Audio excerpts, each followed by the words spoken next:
Esta mañana estoy hablando con uno de sus compañeros que son muy generosos y les van a compartir a ustedes el documento que se llamaba Publicación 1, Sonia, donde está la valoración del Glasgow y cómo se clasifica el trauma en relación a ese puntaje de la escala de coma de Glasgow. Yo les decía que esta escala fue diseñada para pacientes con trauma craneoencefálico. Entonces, cuando nosotros tenemos una persona con trauma craneoencefálico, la forma de determinar el nivel del trauma o la gravedad del trauma es a través de esta escala, de la escala de coma de Glasgow, donde nosotros le decimos a nuestro paciente, le valoramos la apertura ocular, la respuesta motora y la respuesta verbal y determinamos cuál es el puntaje. Si mi paciente tiene un trauma, perdón, un puntaje en la escala de coma de Glasgow de 14 sobre 15 o de 15 sobre 15, yo hablo de un trauma leve, es decir, no produjo sintomatología. Pero si mi paciente está entre 9 y 13, ese paciente tiene un trauma moderado, trauma craneoencefálico moderado. Si por el contrario el nivel de la escala de coma de Glasgow es de 8 o menor, hablamos de un trauma craneoencefálico severo, ¿sí? Y en ese sentido les decía que ese puntaje de 8 tiene una indicación muy específica. De los que estuvimos compartiendo esta mañana, ¿quién me podría indicar a qué corresponde ese 8 sobre 15? ¿O qué era lo que yo les decía? Y aquí pues ya tocaba entubar a la persona. Exactamente, que ese paciente había que entubarlo. ¿Por qué? Porque no tenía una adecuada mecanismo de protección de la vía aérea. Quedaba alterada la permeabilidad de la vía aérea y los mecanismos de defensa, entonces el paciente requiere que lo entube. ¿Listo? Aquí está la descripción para llevar a cabo la escala de coma de Glasgow. ¿Sí? Esto es básicamente cómo se aplica esa escala de coma, cuáles son los niveles, la clasificación de la lesión, que es lo que les acabo de contar. Bueno, hay una clasificación que se llama la de Marshall, no vamos a profundizar en ella, pero esta clasificación tiene que ver con los hallazgos en la tomografía. Entonces, ustedes van a encontrar de pronto, cuando analicen historias clínicas, que hay traumas craneoencefálicos leve, severo o moderado, o leve, moderado, severo, mejor en orden jerárquico, pero además un Marshall 1, Marshall 2, y es según lo que haya en la tomografía. Por ejemplo, en la lesión grado 4 difusa hay desplazamiento de la línea media mayor de 5 milímetros sin lesiones focales hiperdensas mayores de 25 mililitros. Que era lo que yo les contaba de que en la tomografía uno podía observar que las estructuras tenían una línea en la mitad y que esta debería preservarse y no movilizarse ni desplazarse porque nos podía afectar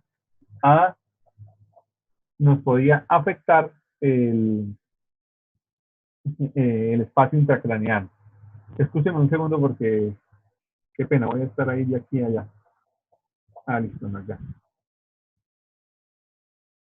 Ya está, es que me tocó soltar otro grupo de estudiantes. Bueno, muy bien. Listo, muchachos, hemos terminado. Me gustaría, de todos modos, tomarme 2 minutos donde voy a echarles un carretazo muy rápido y es el cuidado de la persona con trauma craneoencefálico. No es la competencia de ustedes, pero hoy lo vamos a ver así rápidamente porque pues me parece que vale la pena. Y es un paciente que continuamente debe tener unas medidas de soporte. Aquí básicamente en esta gráfica están todas y a partir de eso hay una serie de conocimientos que fundamentan el cuidado de enfermería. Entonces es un paciente que requiere ventilación mecánica. ¿Por qué? Porque no se protege la vía aérea, porque está entubado, pero además porque con el ventilador yo puedo generar una cosa que se usa como estrategia de manejo de la presión intracraneana que se llama la hipocapnia permisiva. Le puedo bajar el CO2 para que no le llegue tanto flujo cerebral y mi paciente no aumente más la PIC. Tengo que monitorizar sus electrocardiogramas, por supuesto que tengo que vigilar todas sus constantes vitales, la frecuencia cardíaca, especial atención que no me vaya a hacer bradicardia, porque ya saben ustedes que la bradicardia es un signo de progresión de la hipertensión intracraneana. Debo monitorizar la presión arterial. La presión arterial con una línea central es importante para poder, es importante para poder medir la presión arterial de manera óptima. Yo les había hablado de esa presión arterial y que por qué era importante mantener presiones arteriales medias. Si mi paciente ha sido intervenido quirúrgicamente, lo ideal es que yo le pueda monitorizar la PIC, porque la presión intracraneana medida exactamente me indica cuándo esta se eleva, cuándo yo puedo hacer drenaje, si tengo un sistema con el cual me permita drenar, y cuándo debo ajustar la presión arterial a razón de esa presión intracraneana. pues tiene que estar monitorizado, debe tener un catéter urinario, porque yo así valoro la producción de orina, además que dentro del manejo se le administran diuréticos osmóticos como el manitol, que lo pone a eliminar abundantemente para disminuir el edema cerebral. Se usa un dispositivo de compresión vascular neumática, esto que dice compression boot. Son unas fundas que se le ponen a las extremidades inferiores, puesto que mi paciente está totalmente inmovilizado y tiene riesgo de hacer trombosis venosa profunda que puede terminar en tromboembolismo venoso. Si hay agitación o por posibilidad de que se despierte y se retiren los dispositivos invasivos que son de apoyo terapéutico, debemos mantener la restricción del movimiento. O sea, medimos la saturación arterial de oxígeno, tiene un catéter central para infundir grandes líquidos, lo tenemos sedado, bajo sedación, en coma inducido, como lo llaman, pues sí, es un término correcto, con el fin de minimizar el consumo de oxígeno cerebral. Puedo monitorizar ese nivel de sedación con una cosa que se llama el BIS, que es el análisis biespectral. Puedo tomarle electroencefalogramas para determinar que hay actividad convulsiva o focos epileptógenos. Y además, le debo administrar otros medicamentos que nos ayudan al control de lo que está sucediendo, que básicamente serían los anticonvulsivantes. Y mantengo un buen flujo intravenoso, un adecuado aporte de líquidos para que mi paciente esté siempre con una buena volemia y perfunda bien ese cerebro. ¿Listo? Bueno, esto es intervención. Aquí a manera de información, una intervención para el control de la presión intracraneana es la craneectomía descompresiva. Entonces, mire, se le quita una porción de hueso a esa bóveda ósea. ¿Para qué? Para que el cerebro pueda salir por una parte, por ese espacio, y ya se controle la presión tan elevada que estaba dentro de la cavidad. ¿Listo? Muy bien. ¿Preguntas?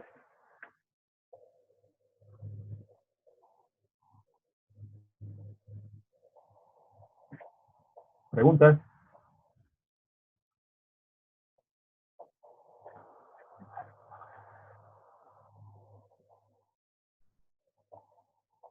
¿Estamos todos? ¿Me copian? Mariana, ¿usted es mi ayudante? Sí, profe. Bueno. Bueno, muchachos, vamos a dar inicio al segundo tema, entonces, visto que ya todo está comprendido, espero yo. El segundo tema también tiene que ver con la cabeza y vamos a hablar de la enfermedad cerebrovascular. Voy a compartir la presentación. Me confirman, por favor, cuando la vean. Ya se ve, profe. Ya, profe. Bueno. Entonces hablamos de riesgo de perfusión tisular cerebral ineficaz secundario a enfermedad cerebrovascular. Ese es el tema del día de hoy. De pronto estoy variando un poco el cronograma, pero no va a afectar el orden de los factores, no va a afectar en nada el resultado final. ¿Listo? Creo que teníamos de segundo el trauma raquidicular, pero vamos a hablar hoy de enfermedad cerebrovascular. La enfermedad cerebrovascular, pues, como su nombre lo indica, tiene que ver qué pasa con Karen. Karen tiene problemas de conexión. Mariana, admítame a ella, Karen, por favor. Ya la admití, profe. Gracias, Mariana. Entonces, esta enfermedad cerebrovascular pues, se relaciona con la perfusión del cerebro. Y en un momento dado puede estar el diagnóstico de enfermería a riesgo de perfusión tisular cerebral ineficaz. Sin embargo, van a observar ustedes que no es el único diagnóstico presente, sino que puede haber otra serie de diagnósticos de enfermería que respondan o describan a la situación que presenta la persona con esta patología. Bueno, aquí podemos ver algo de la perfusión cerebral y básicamente es que el cerebro es un órgano altamente perfundido, dependiente de esa perfusión por la necesidad de oxígeno y de producción de energía. Tiene una particularidad de la barrera hematoencefálica, que es una barrera semipermeable, no es permeable a todas las sustancias. Y el mismo tejido cerebral pues aporta unas características especiales para que se relacionan con la perfusión. Bueno. Entonces, hablemos de la irrigación cerebral. Entonces, la irrigación cerebral tiene una conformación anatómica que le permite mantener al cuerpo, mantenerle una adecuada perfusión al cerebro, de manera que el cerebro no se vaya a quedar sin perfusión. Sin embargo, a pesar de que existe una cosa que se denomina el polígono de Willis, que busca que haya como una circulación, perdónenme la redundancia, pero circular, ¿sí? De forma esférica, esto, a veces esa circulación se puede ver comprometida. Y aunque el tiempo es corto, pero no vamos a correr, de alguna forma buscamos el tiempo, entonces vamos a hacer un ejercicio aquí que yo les tenía preparado. Y me gustaría a ver, Ingrid, que acabo de llegar, Ingrid Liemann. ¿Muy bien? Señor, sí, señor. Bueno, ¿ve mi puntero? No, señor. No, ¿no ve la punta de mi mouse? Ah, en la parte de abajo. Sí, sí, aquí. Ya. ¿Sí la ve? Creo que sí. Es que se Bueno, me ve borrosa la imagen. ¿se le ve borrosa la imagen? Sí, Bueno, pero señor. usted sabe que es un cuerpo humano, ¿cierto? Sí, señor. Bueno, entonces, en ese puntero que está acá en este momento, estoy señalando en la parte inferior, en el lado izquierdo, ¿cómo se llama ese vaso? Mm, ¿Ese es el callado aórtico? No, ese no es el callado de la aorta. Arnold, ¿qué hubo, Arnold?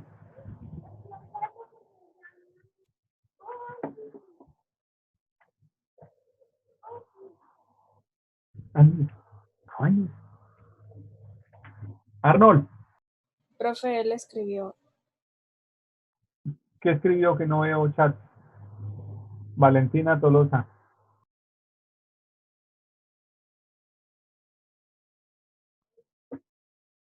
A ver, Angie Paola Granados. Señor profe, A ver, ¿cómo se llama eso que estoy señalando?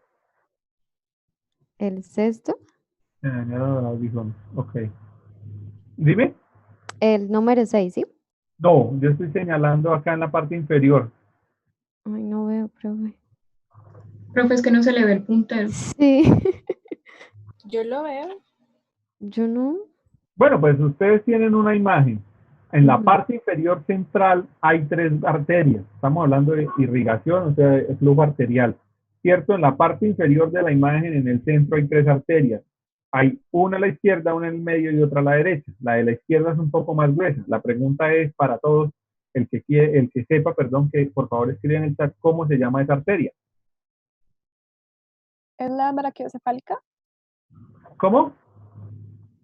¿Brachiocefálica? El tronco común brachiocefálico. Muy bien, Sabine. El tronco común brachiocefálico. Listo. ¿Y la de la mitad?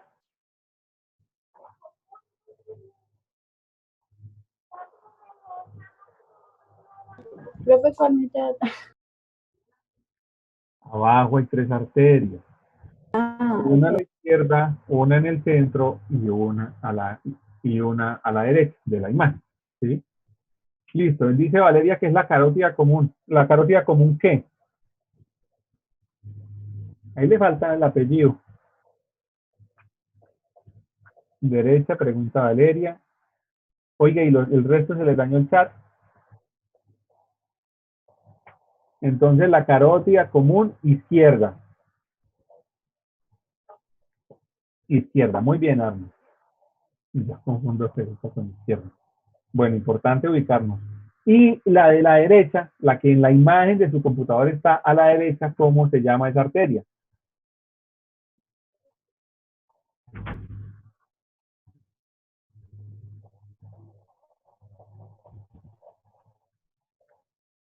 La arteria subclavia izquierda. Todo a cuotas, ¿no? Arteria subclavia izquierda. Se llama la arteria subclavia izquierda. Muy bien, listo. Vanessa Granados. Listo, cierro el chat. Vanessa Granados está. No, señores, que lo escucho entrecortado. ¿Cuál es el número 1?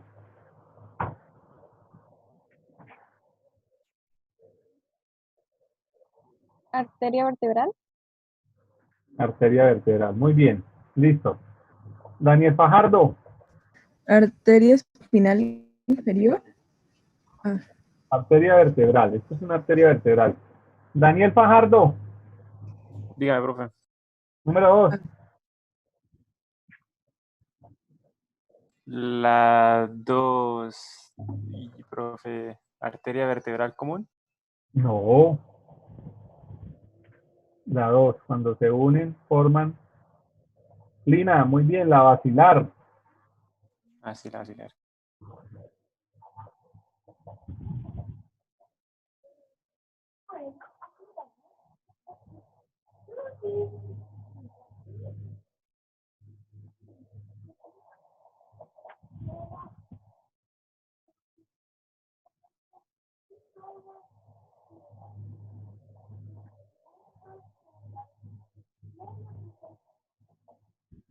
Escúcheme que por acá el profesor Orlando me está. Listo. Bueno, Darly.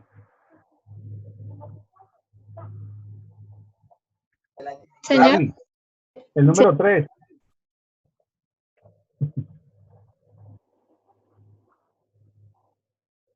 El número 3. la carotida Carótida aquí. interna. Muy bien, carótida interna. Carótida interna, listo. El número 4, a ver, para todos en el chat.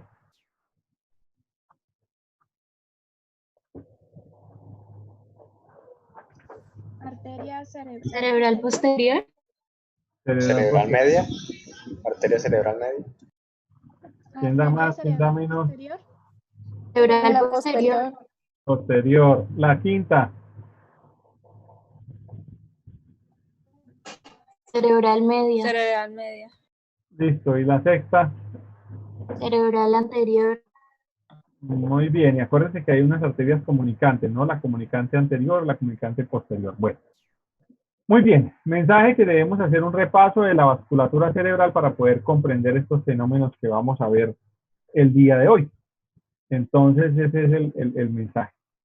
Como les decía, pues a partir del callado de la aorta empieza a salir todo lo que es la perfusión cerebral y mire que tiene una perfusión que está por las vertebrales y por las carótidas y se encuentran en el polígono de Willis y desde ahí nos surte el flujo para todo el parénquima cerebral. Voy a pasar una serie de imágenes donde muestran diferentes planos de esta vasculatura. Miren el polígono de Willis con la basilar, la arteria basilar, ¿sí? Miren cómo todas las arterias discurren a través del parénquima cerebral y eso está en el espacio subaracnoideo. Todas las ramas arteriales están en el espacio subaracnoideo. Aquí lo vemos sobre una imagen pues en vivo, digamos, ¿sí? La perfusión lateral. Mira aquí cómo están desde las carótidas y los vertebrales para llegar a unirse en el polígono de Willis con otra proyección. Les voy a dejar unas diapositivas que les voy a enviar con Sonia, creo que está por ahí a la mano en el chat, para que les comparta donde están los links de estos videos, para que refuercen un poco sobre la temática. Esos videos están insertados en las diapositivas. Ahí solo van las diapositivas de los links y de los recursos que acompañan esta clase. Bueno. Entonces, cuando nosotros hablamos del diagnóstico de enfermería, riesgo de perfusión tisular cerebral ineficaz, hablamos de una situación en la cual hay vulnerabilidad a una disminución de la circulación en el tejido cerebral y, por supuesto, pues esta disminución puede comprometer la salud. Y ya cuando nos vamos a sentarnos en lo que es el accidente cerebrovascular, hablamos de una enfermedad súbita que se acompaña de signos y síntomas clínicos donde hay disfunción encefálica focal. Es decir, aquí empieza a disfuncionar el cerebro, hay una evidencia de que no está funcionando bien y esa disfunción se relaciona de manera directa o indirecta con un problema en la irrigación, ¿sí? Con un problema en el aporte sanguíneo, un aporte en la perfusión tisular cerebral, ¿listo? El término accidente o stroke en inglés se acuña para el evento como tal o para describirlo fisiopatológicamente. Sin embargo, en realidad es la enfermedad cerebrovascular que tiene una serie de síntomas globales y unas repercusiones mucho mayores. Bueno, nosotros podemos tener trastornos en la perfusión cerebral, ¿cierto? Como el riesgo de perfusión tisular cerebral ineficaz. Pero además, la presencia del riesgo de perfusión tisular o cuando ya se establece la complicación que es la perfusión tisular cerebral ineficaz o alterada, me puede generar otros problemas que son descritos como otros diagnósticos de enfermería. Es decir, que mi paciente puede tener más diagnósticos de enfermería o toda la sintomatología no está descrita en un solo diagnóstico. Entonces podemos encontrar la desatención unilateral, que yo les decía esta mañana que ahora se llama desatención parcial, sin embargo el concepto es el mismo, el riesgo de confusión aguda o puede progresar a confusión aguda, y el deterioro de la movilidad física, donde puede haber compromiso de los mecanismos motores. Y además, en esa movilidad física comprometida, me puede determinar que haya un problema de glutorio, entonces yo hablo de deterioro de la deglución, y a su vez me puede llevar el deterioro de la movilidad física o el mismo deterioro de la deglución, me puede llevar a riesgo de aspiración, ¿sí? Dependiendo del compromiso que se dé en las estructuras motoras de la faringe y de la vía aérea superior. ¿Listo? Esos serían como los diagnósticos de enfermería como más representativos o ligados al problema neurológico. Por supuesto, hay otra serie de diagnósticos que responden a las otras esferas de la persona.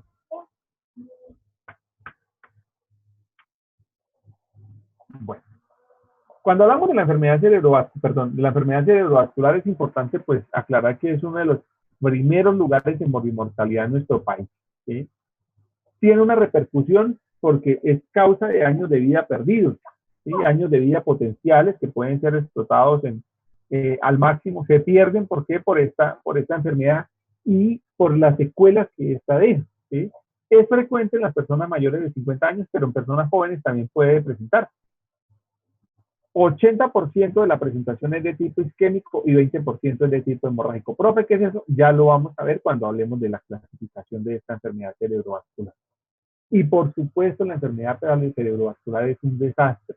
Es un desastre a nivel personal, a nivel familiar, a nivel social, y tiene un alto impacto en los recursos de la salud, ¿sí? Porque es una persona, pues primero que, por ejemplo, va a perder la movilidad de un hemicuerpo, ¿sí? Es una persona que va a requerir cuidados en la casa, que no va a poder trabajar y va a dejar de aportar a la casa, por ejemplo. Eso ya genera un conflicto en un entorno familiar. Y es una persona que va a consultar frecuentemente los servicios de salud y va a requerir recursos de la salud, y eso pues nos aumenta los costos. Escúchenme que el profesor Orlando me está por aquí preguntando algo. Mientras tanto vamos mirando la clasificación de ese evento.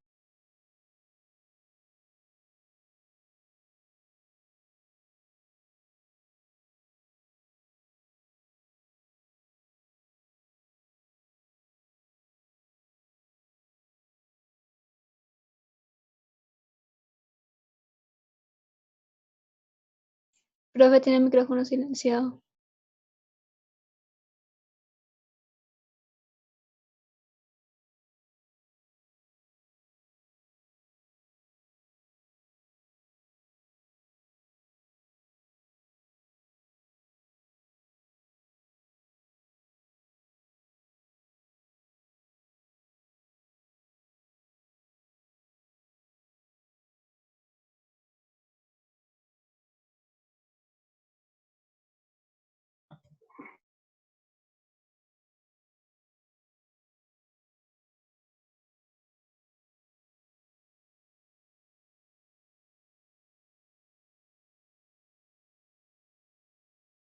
Listo, ya. Muchas gracias.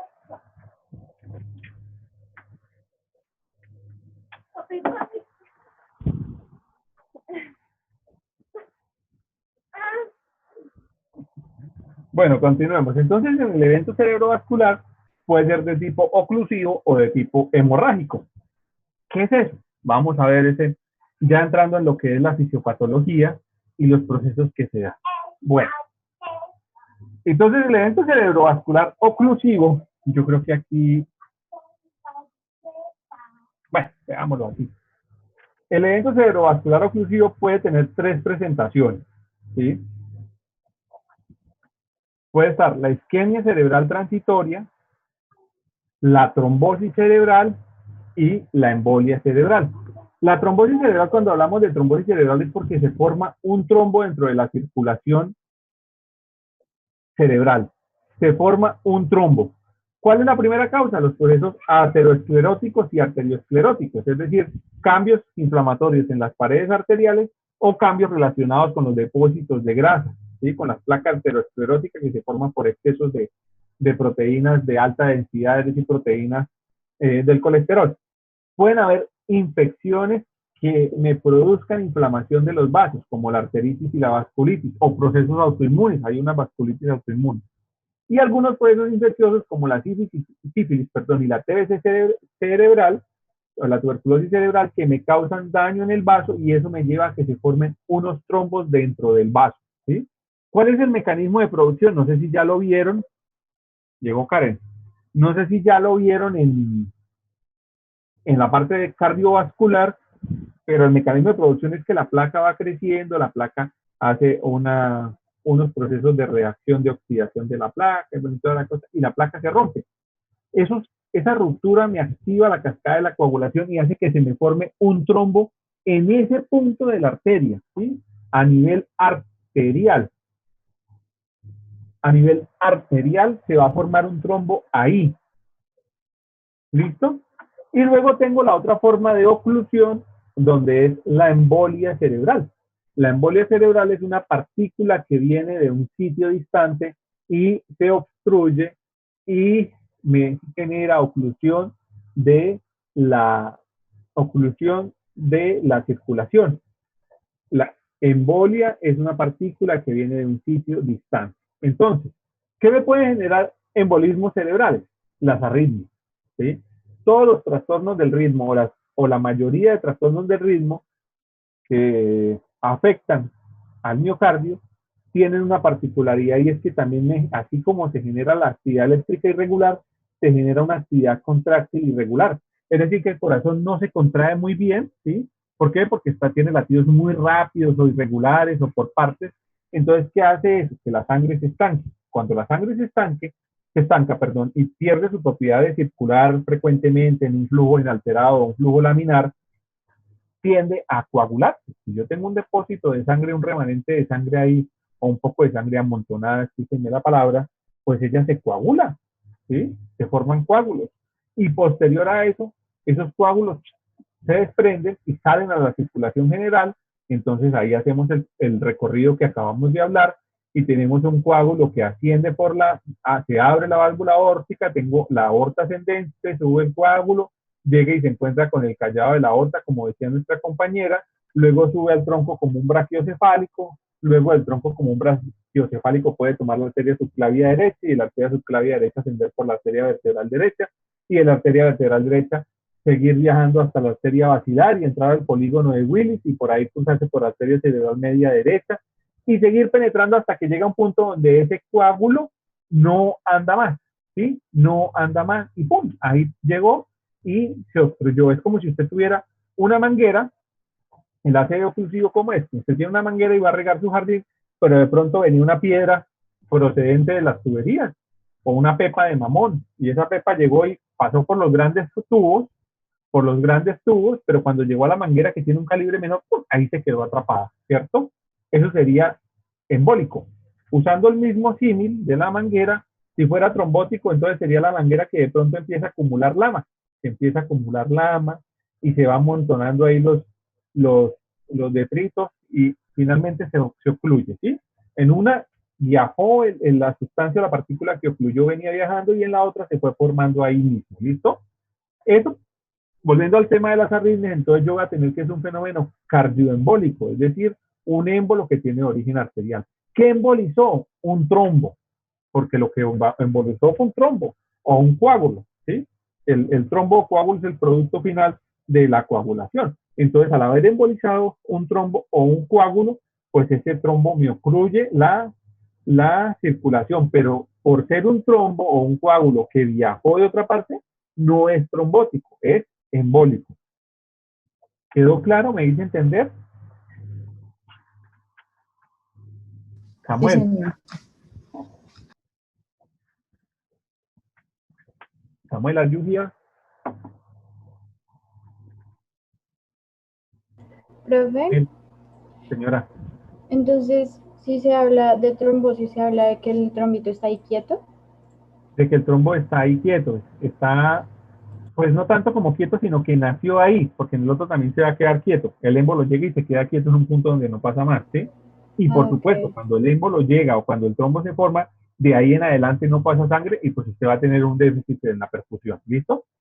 Bueno, pueden haber lesiones valvulares. ¿Qué es eso de las lesiones valvulares? Resulta que las válvulas, bueno, y el infarto agudo de miocardio, eso que dice IAM es infarto agudo de miocardio, y es que en el infarto agudo de miocardio hay zonas que se infartan, que dejan de recibir una adecuada perfusión y pierden su movimiento. Son lo que se conocen como zonas aquinéticas en el infarto agudo de miocardio, zonas que no se mueven bien, que no se mueven o que no se mueven bien, zonas aquinéticas o hipoquinéticas, ¿sí? Hay una hipoquinesia septal, hay una hipoquinesia apical, una hipoquinesia de la pared anterior. Entonces, si el ventrículo se contrae pero una parte no se mueve, también me produce los mismos estancamientos de sangre y me va a producir los mismos coágulos que después van a ser liberados a la circulación general.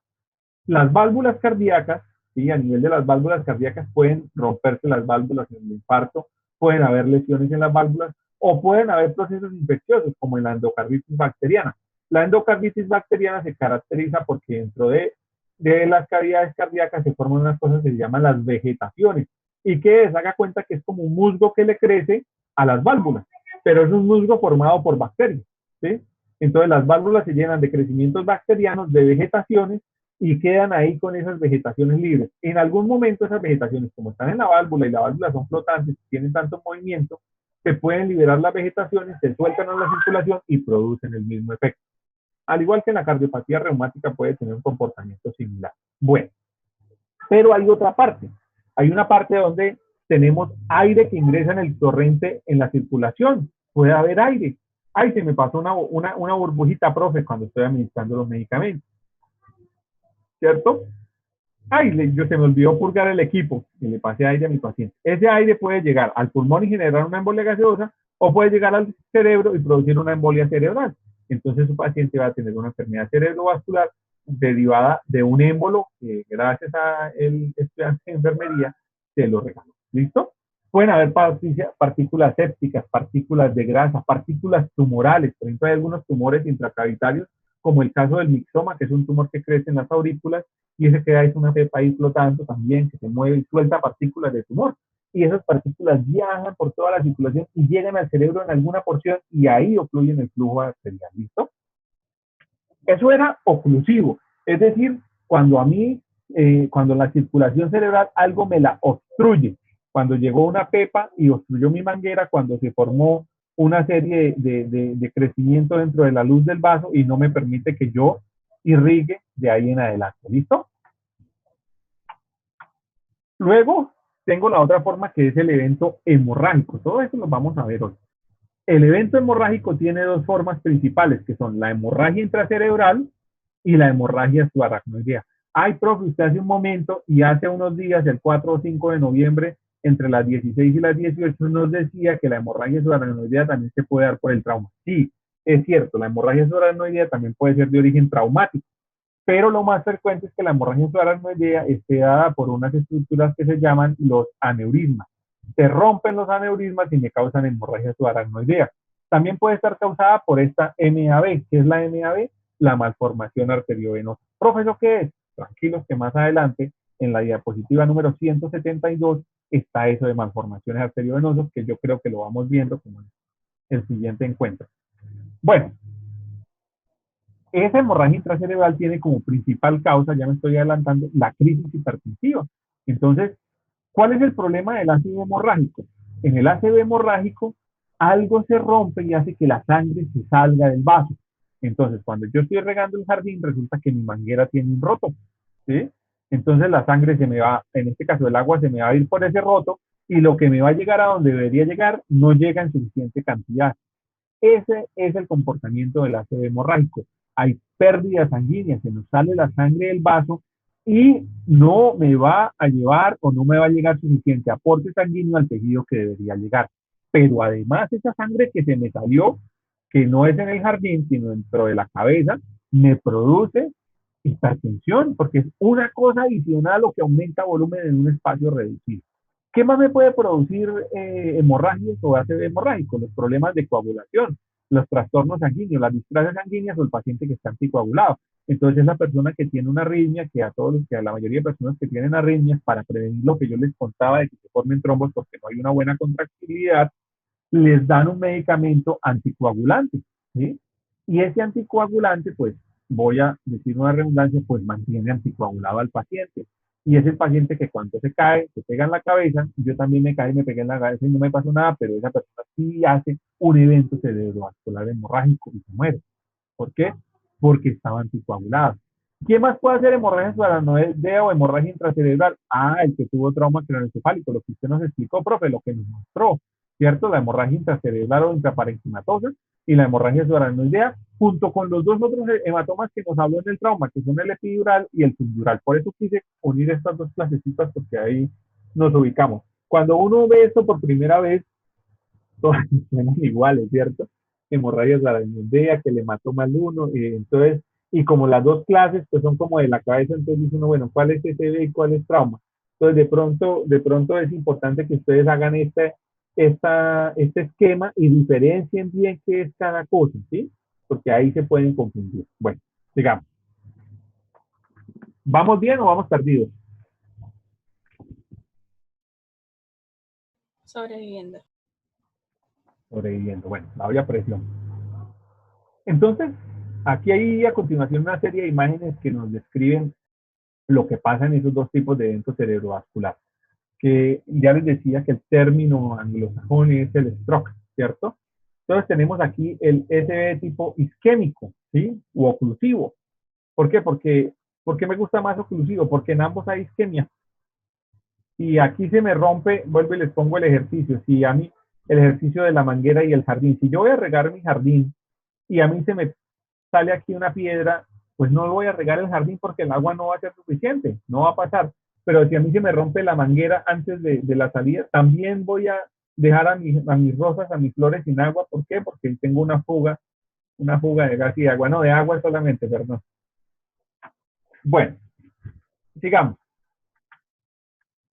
Entonces, en el evento isquémico o oclusivo, aquí tengo, miren, bloqueo de los vasos sanguíneos, ¿sí? Un coágulo de sangre que afecta el flujo sanguíneo, o un área del flujo sanguíneo, mira, aquí está.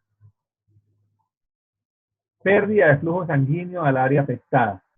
Entonces, este cuadrado amarillo nos está dando el detalle de lo que sucedió. Mire que aquí hay una placa que creció y me formó un trombo. Y ahí en ese sitio se obstruyó la circulación. Quiere decir que de aquí en adelante, ya en la imagen magnificada, vemos una zona isquémica, una zona gris. Mientras que en el evento cerebrovascular hemorrágico, el vaso sufre una ruptura y hay salida de sangre hacia ese espacio. ¿Listo? Evento cerebrovascular hemorrágico, me voy con la imagen de la derecha. Entonces tengo un detalle donde vemos un aneurisma. Entonces vemos las arterias y hay un saco aneurismático. Ese saco aneurismático se va a romper por algún motivo. Voy a tener salida de sangre y tengo al espacio subaracnoideo y tengo mi evento cerebrovascular hemorrágico. Muchachos, antes que se me olvide, ¿sí? Estudien bien esta clasecita. Esta clasecita hay que estudiarla bien, ¿sí? Cuando nos volvamos a ver, quiero que tengan esa clase estudiada. No sé cuándo nos volvemos a ver, creo que es de hoy en 8, en este mismo horario, y esta vez pues no habrá inconvenientes. Entonces, en estas ideas no se olviden de este mensaje que acabo de darles porque es importante. Profe, Samuel anda sin luz. No había visto el chat. Ay, pobre Samuel. Listo. Y en la parte de la izquierda, en la imagen de la izquierda, tengo el evento cerebrovascular de tipo oclusivo, pero en este caso me está ejemplificando lo que sucede cuando una persona tiene una arritmia que se llama la fibrilación auricular, que en este caso se traduce como la de atrial fibrillation, ¿sí? La fibrilación auricular o fibrilación atrial, el nombre común es fibrilación auricular, hace que haya una estimulación o unos focos de estimulación auriculares que frecuentemente están enviando impulsos hacia el nodo auriculoventricular. Este nodo auriculoventricular pues deja pasar unos sí, otros no, y se me forma un caos y la contracción ventricular se me vuelve rápida e irregular. ¿Esto qué produce? Que se formen trombos. Miren, aquí en la imagen están los trombos ejemplificados, están los trombos descritos en la aurícula que en algún momento pasan hacia el ventrículo, salen a la circulación. Mire, básicamente está el ejemplo, no, yo les puse por la vacilar, pero corresponde a lo que yo les decía del camino que seguía ese émbolo, ese trombo embólico, ¿sí? Ese trombo que se comporta como un émbolo. Entonces el émbolo va viajando, sube aquí por la arteria carótida común derecha en este caso, luego se mete por la arteria carótida interna y llega y me va a obstruir por ahí en una de las ramas de la arteria cerebral media, me obstruye el flujo sanguíneo y me afecta una porción del tejido cerebral que no va a recibir una adecuada perfusión. ¿Listo?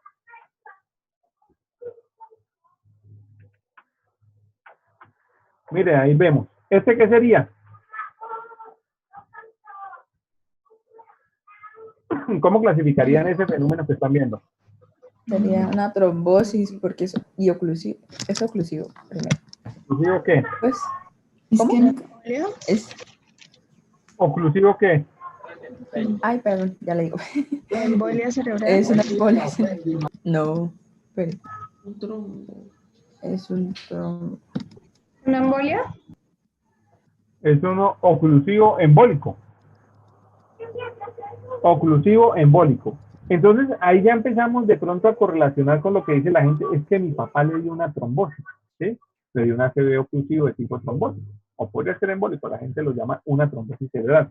Y otros dicen, le dio un derrame cerebral, ¿sí? Un derrame cerebral. El derrame cerebral hace referencia a una enfermedad cerebrovascular o un accidente cerebrovascular de tipo hemorrágico. Bueno, ahí lo vemos el trombito que viene viajando. Ojo, no se confundan. Si es un trombo que viajó, el hecho de que sea viajero me indica que su proceso fisiopatológico corresponde a un fenómeno embólico, ¿sí?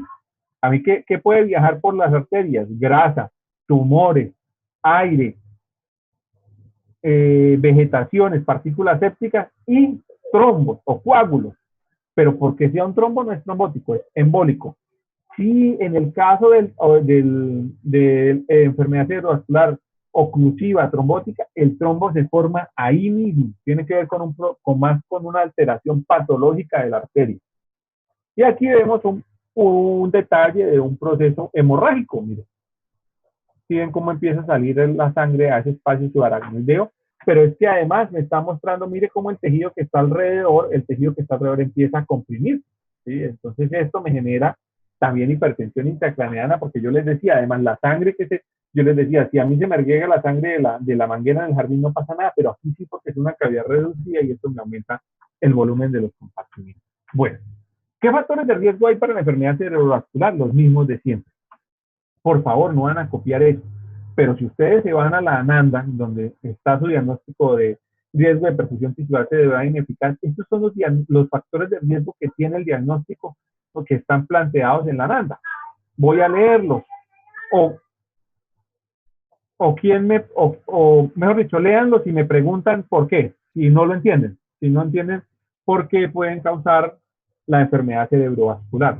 El abuso de sustancias, porque las sustancias inducen hipertensión arterial y en el caso de la hemorragia intraparenquimatosa frecuente por hipertensión arterial, sobre todo por picos de hipertensión arterial, como los agentes farmacológicos también pueden causar hipertensión arterial. Si yo tengo un aneurisma se me puede romper, la arteriosclerosis vimos que la arteriosclerosis me puede producir cambios protrombóticos. La coagulación intravascular diseminada, la CID, es un tipo de alteración en la coagulación. ¿Qué más?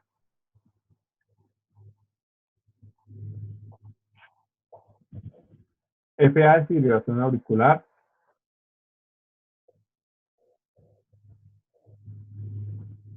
El mixoma ya vimos que era. Bueno, de pronto la prótesis valvular mecánica ya se las explico.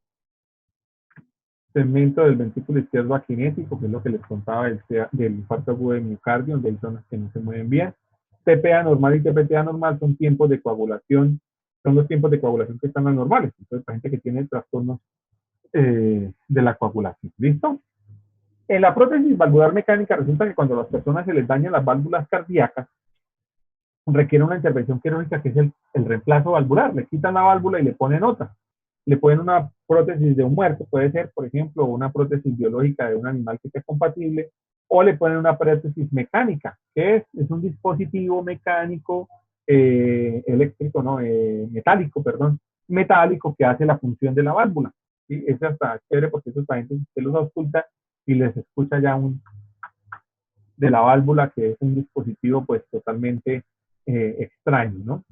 Y esa prótesis valvular mecánica, como es una sustancia o es un cuerpo extraño, es un cuerpo que activa los mecanismos de la coagulación, entonces hace que se formen sobre la prótesis, se formen coágulos que pueden liberarse y causar un embolismo cerebral. Por eso los pacientes que tienen prótesis valvular mecánica requieren tratamiento con anticoagulantes, ¿sí? Están anticoagulados.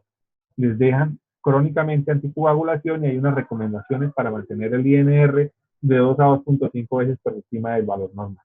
Bueno, entonces aquí vemos ese fenómeno del cardioembolismo. Para que quede más específico lo del cardioembolismo, yo puedo tener en el atrio izquierdo, puedo tener un mioma atrial, ¿sí? Puedo tener una vegetación o un trombo sobre la prótesis de la válvula mitral, puedo tener un trombo en el ventrículo izquierdo posterior a un infarto de miocardio, puedo tener cardiomiopatía dilatada, donde también esa cardiomiopatía hace que el miocardio no sea efectivo y no se contraiga bien, puedo tener un trombo, una vegetación, una prótesis en la válvula aorta, puedo tener una placa del arco aórtico, puedo tener un trombo en el apéndice izquierdo, ¿sí? Y basta. Ah, bueno, y lo otro que es el fenómeno, que es frecuente el fenómeno del cardioembolismo, es el foramen oval persistente. Foramen oval persistente o un defecto en el septo atrial que me produce una comunicación de izquierda a derecha o de derecha a izquierda, y es lo que se conoce como un embolismo paradójico, ¿sí? ¿Y qué es? Que se comunican las dos cavidades, las dos aurículas a través de ese foramen oval o de ese septo y me generan trombos, por esos flujos irregulares. Y cualquiera de estas situaciones que están en el corazón me suelta un émbolo y me lo manda al cerebro. Por eso es el fenómeno del cardioembolismo. Y creo que esa imagen, en portugués además, me resume todos los fenómenos y los factores causales del cardioembolismo. Bueno, sigamos con los factores de riesgo. Entonces, ¿cuáles son? La hipertensión arterial, el uso de sustancias psicoactivas, el sobrepeso, la obesidad y la diabetes. Aquí tenemos nuestro páncreas, muy amigo de la insulina N. Factores de riesgo. Factores de riesgo.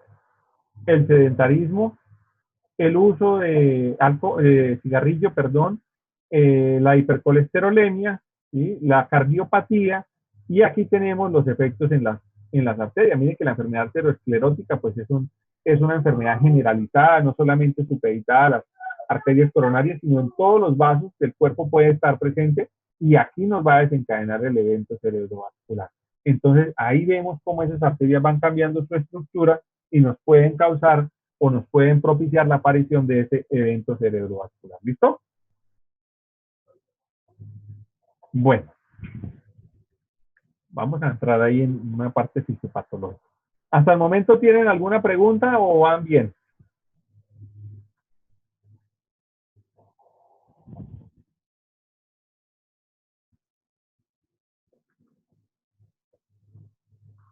Valentina Ojeda, ¿cómo va? Profe, Señora. una pregunta, perdón, es que veo una diapositiva y pues no le alcancé a preguntar que aparecía TP. ¿Qué significa TP?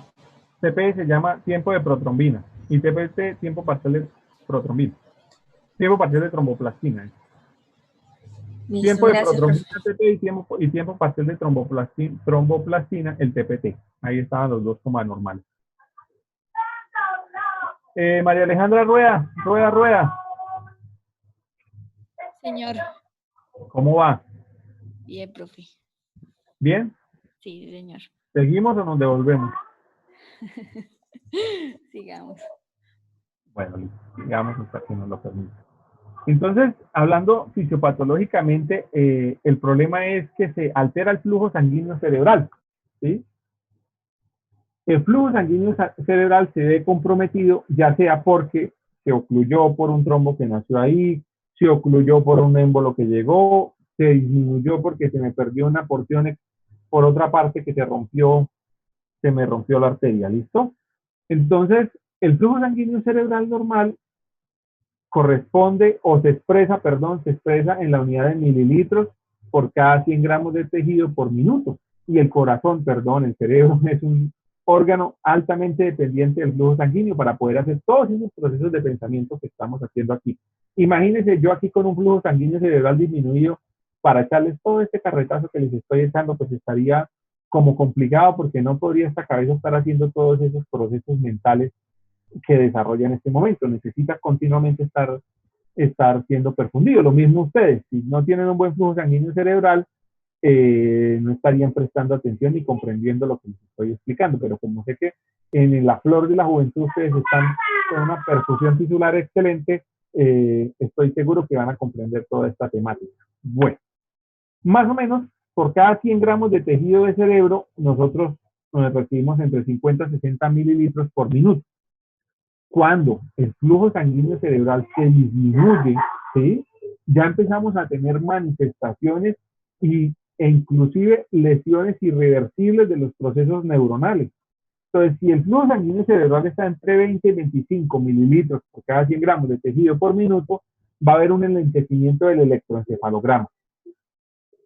Menos de 20, ya hay síntomas neurológicos. ¿Y cuáles síntomas son, profe? Depende de cuál parte del cerebro está siendo afectada en su flujo sanguíneo. ¿Listo? Si el flujo sanguíneo cerebral está entre 18 y 20, las descargas neuronales quedan abolidas. O sea, las descargas espontáneas y todos los fenómenos de membrana se alteran. De 16 a 18 ya no hay respuestas eléctricas y ese es el umbral de fallo eléctrico. Empiezan a fallar las respuestas eléctricas. Entre 16 y 18 es el umbral de fallo eléctrico. Y menor a 10 mililitros por cada 100 gramos de tejido por minuto, ya mire, alteración de la homeostasis iónica, fallo del potencial de membrana y se libera el potasio que está a nivel intracelular. Es decir, esto se conoce como el umbral de fallo de membrana. Quiere decir que si cortamos, que si disminuimos el flujo sanguíneo cerebral, pues se van a perder todas estas funciones neuronales.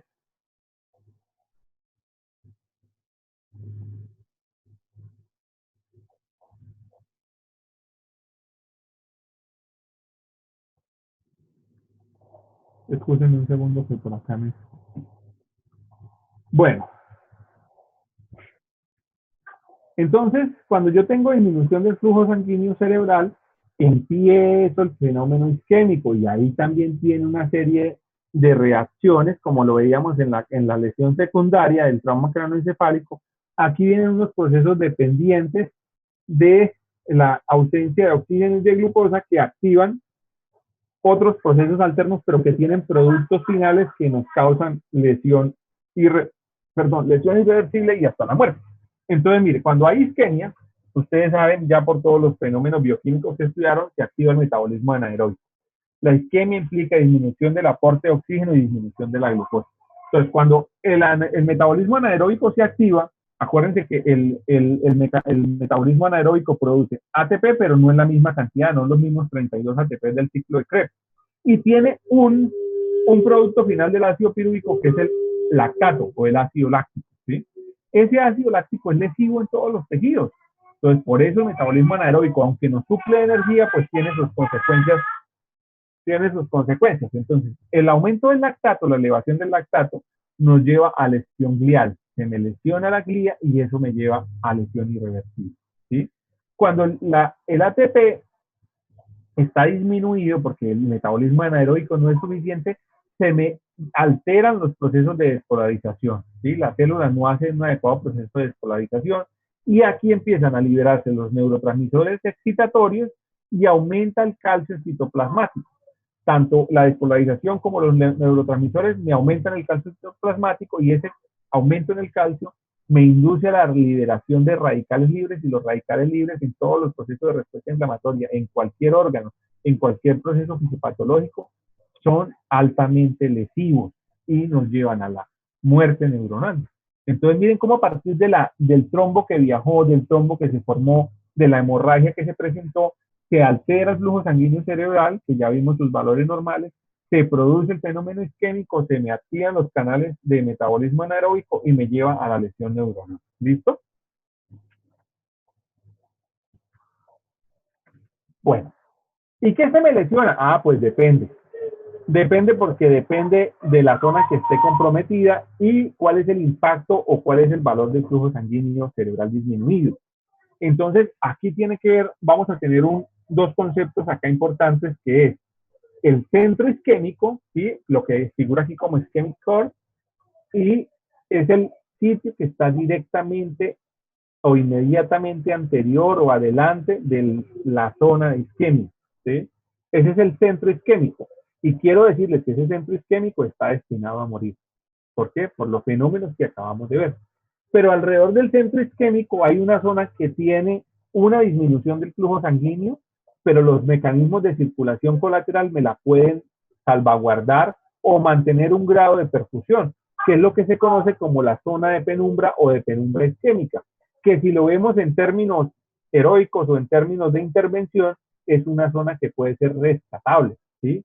Es una zona salvable, una zona recuperable. En la otra no. Entonces, aquí ya vamos a ver que los esfuerzos o las intervenciones terapéuticas en torno a estos procesos patológicos van destinados a recuperar la zona de penumbra isquémica. ¿Cómo es eso? Entonces, aquí lo vemos. Miren en la sección gris de la diapositiva, hay un centro isquémico que también está en gris.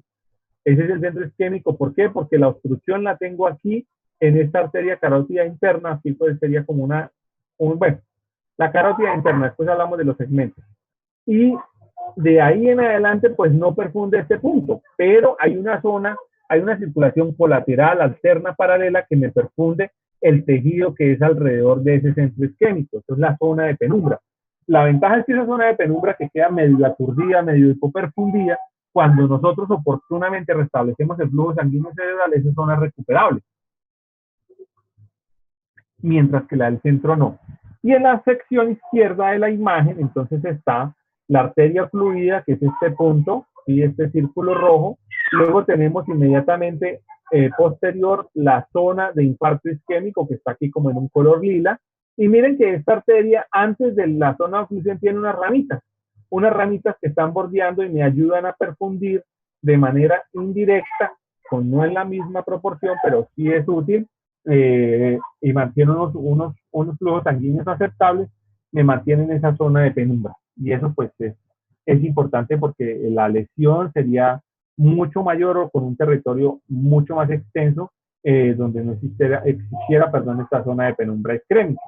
Entonces, aquí vemos la progresión a través del tiempo, desde la izquierda a la derecha, del centro del infarto. Mira, aquí tenemos una zona hipoperfundida, mírenla cómo está.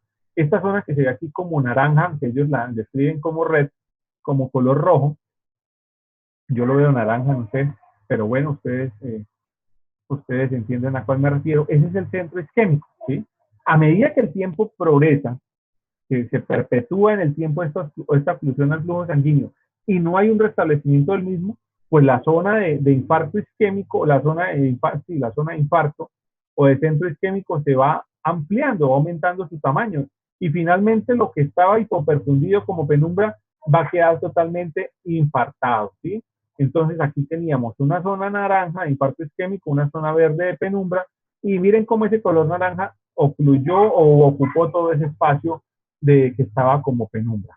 Y ahí después de eso, pues eso está mediado por los fenómenos de necrosis y de apoptosis, de la muerte cerebral programada y toda la respuesta inflamatoria que se da en torno a la hipoperfusión, al metabolismo anaerobio y a los mediadores inflamatorios. ¿Listo? Bueno, esto es como lo que ya vimos. Listo. ¿Bien hasta ahí? ¿Ya es la hora? No. Sí, cada vez tenemos tiempo. ¿Estamos, muchachos? Sí, señor. Sí, señor. Bueno. Voy a seguir. Entonces vamos a empezar a hablar del evento cerebrovascular oclusivo, que yo creo que no alcanzamos a terminar ni siquiera ese, nos quedaría faltando el hemorragia. Pero pues donde quedemos, ahí retomamos la próxima clase, que es dentro de hoy en 8. De hoy en 8 hay posibilidad de empezar unos minutos antes, me confirman después, si 15 minutos o 10, ¿sí? O por lo menos para que a las 12 en punto estemos entrando ya todos en la sala y arrancando en forma del tema, porque casi siempre pues mientras ingresan y eso se nos van unos minutitos. Entonces me confirman por favor con alguien a través del chat cuál es el acuerdo de llegar. Yo puedo inclusive media hora antes, como para recuperar este tiempo, ¿sí? Si les parece. Si no pueden, me decían, profe, a las 2 p.m., no hay problema. Lo que ustedes decidan, para mí está bien y yo respeto su decisión. Entonces, por favor, les dejo esa tareita. Pues la segunda, estudiar para el quiz. Y la primera, acordar una hora para entrar más temprano o una hora para que todos estemos ahí. Listo, hablemos del evento cerebrovascular oclusivo. Entonces, cuando veíamos la diapositiva, por allá bien atrás, hablábamos del evento cerebrovascular oclusivo que tenía 3 formas: la isquemia cerebral transitoria, la trombosis cerebral o el evento cerebrovascular trombótico y el embólico. Entonces, hay este fenómeno que se llama el accidente isquémico transitorio, o antes se denominaba isquemia cerebral transitoria, ahora lo llaman AIT, o accidente isquémico transitorio. ¿Qué es eso? Es un episodio pasajero de disfunción encefálica o focal de origen vascular. Antes tenía una denominación en tiempo y lo llamaban y lo clasificaban así, pero esa es la definición anterior, ahora en la que está en rojo. Ahora estamos con esta que es episodios pasajeros de disfunción encefálica focal. Es un periodo corto de tiempo, tienen un daño cerebral focal, puede tener isquemia retiniana, los síntomas pueden durar hasta 1 hora, pero en la tomografía no hay evidencia de infarto cerebral agudo, ¿sí? Y luego la persona se recupera totalmente. ¿Qué quiere decir eso? Que hay una plaquita por ahí creciendo. Eso sí sería como lo que la gente llama que un preinfarto. Eso es un signo premonitorio, es un signo de disfunción vascular cerebral. Está diciendo algo no está perfundiendo bien en su cerebro al punto que compromete la función cerebral porque el paciente hace disfunción encefálica. Es decir, que no está funcionando bien. Eso es lo que se conoce como el AIT o el accidente isquémico transitorio. Ya me estoy quedando sin voz de tanto hablar hoy. ¿Listo? Accidente isquémico transitorio. Y la persona se recupera. Que no podía mover un brazo, que no podía hablar bien, que se quedó trabada, que la cara se le paralizó, no sé, es tan raro, los llevan así, no hay una lesión evidente en las tomografías y el paciente después recupera. Accidente isquémico transitorio. ¿Listo? Más o menos, pues es este el comportamiento, algo que nos está bloqueando la perfusión y me causa eso, pero es transitorio. Y aquí tenemos la definición, que no la habíamos visto, pero es la definición de la trombosis y la embolia, en los mapas conceptuales que estaban en la diapositiva casi que inicial. Entonces, en la trombosis cerebral, vemos que la oclusión se forma a partir del mismo vaso, por ateromas, por arteriosclerosis, por procesos que me desencadenan la formación de un trombo ahí en ese sitio, oclusión a partir del mismo vaso. Y por otra parte tengo la embolia cerebral. En el caso de la embolia cerebral, la oclusión se forma de partículas que vienen de sitios distantes. ¿Cuáles partículas? Trombos que vienen del corazón, en el caso de la cardioembolia, partículas sépticas, aire, grasa o partículas tumorales.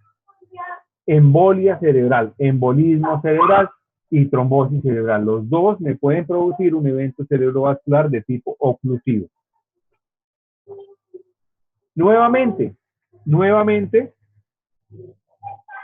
imágenes que nos demuestran esto. Mire que aquí hay una placa a nivel de la carótida y no sé si recuerdan, dentro de los factores de riesgo había algo de arteriosclerosis, no me acuerdo si era aórtica o carotidia.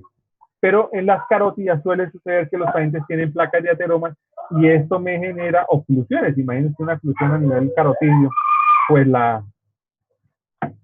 posibilidad de perfusión tisular es bastante amplia y en territorios muy extensos. Entonces aquí tengo la trombosis cerebral, tengo un trombo que se está formando en la luz de la arteria, ¿sí? Miren, hay una placa aterosclerótica y ese trombo, esa placa se rompe y se forma un trombo ahí mismo, en la luz arterial.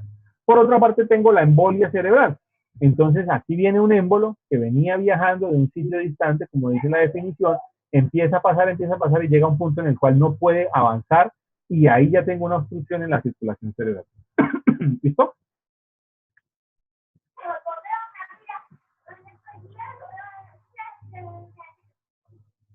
Otra imagen, lo mismo.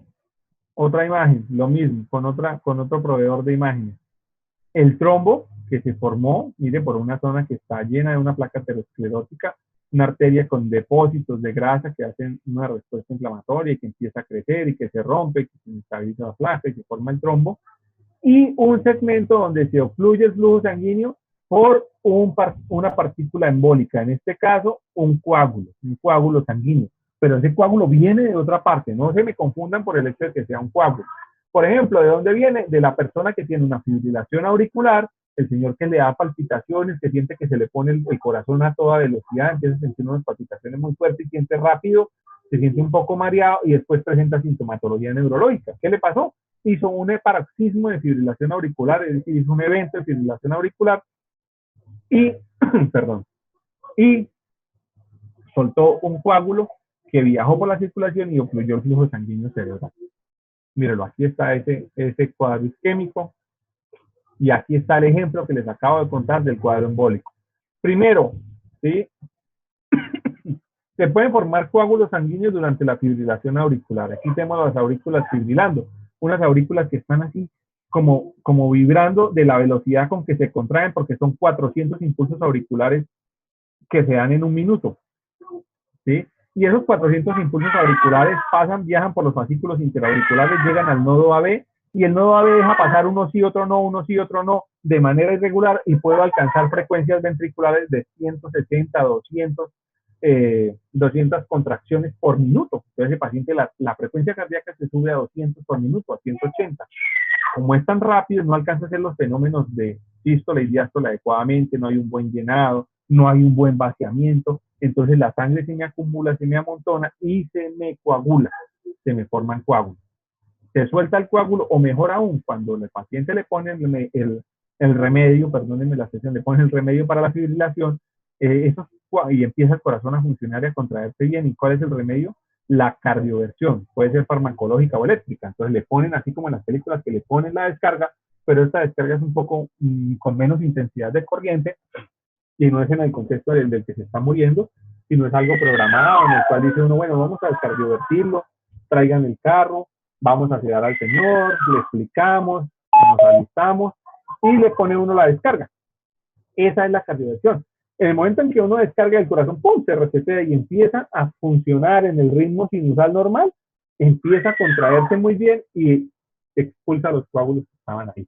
Y van a viajar los coágulos, entonces el coágulo sanguíneo viaja a través de la circulación y llega y bloquea el flujo sanguíneo cerebral, causando el evento cerebrovascular. Escúchenme. Bueno, mira, aquí vemos la fibrilación auricular a toda velocidad, ¿sí? Cómo se ven esos impulsos eléctricos y cómo lo puedo ver yo en el electrocardiograma. Y aunque ustedes de pronto no hayan visto toda la teoría del EKG, aquí van a observar que esto es irregular. Mire que esta distancia de aquí a acá es más corta que la que hay de aquí a acá. Eso es una fibrilación auricular que tiene un ritmo irregular. Por supuesto, se va a ver mucho más rápida. Aquí la respuesta es más casi que la frecuencia normal, pero sí hay esa irregularidad. Aquí vemos cómo fibrila la aurícula. Mire que la contracción no es efectiva como la que vemos al lado donde es normal. Entonces la sangre no se expulsa adecuadamente. Mire que a veces se contrae, pasa un tiempo y medio se contrae, otra se contrae mejor. ¿Listo? Bueno, muchachos, ¿tienen clase ahorita? Sí, señor. Sí, señor. Sí, Bueno, profe. yo pienso que paremos ahí en la diapositiva 45 de 100. Y continuamos de hoy en 8. Por favor, pónganse de acuerdo y me definen lo del tiempo. De hoy en 8 miércoles vuelvo a estar en la misma situación. No, ya me acordé, pero bueno, no importa. Para mí está bien el horario que digan. ¿Listo? Listo, profe. Vale, sí, señor. Vamos. No hemos llegado a la mitad. Ay, oiga, en serio vamos a las 100, ¿no? En serio hay 108. No, mentiras, hay en total 104. 105 con el gracias.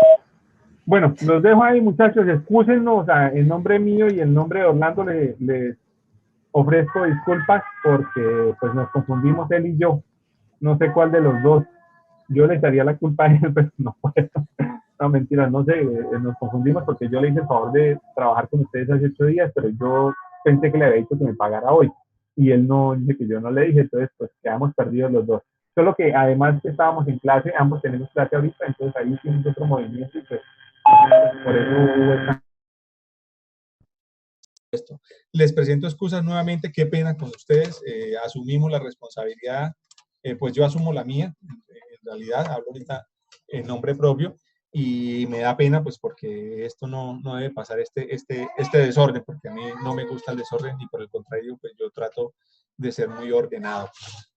Bueno, espero me perdonen. Y, uy, ¿quién está entrando? Margie Hernández. Y nos vemos, los dejo, no sé si continúan con la misma sala. No, profe, tenemos. No, profe. Bueno, entonces pásense a la otra sala. ¿Y quién me va a avisar si...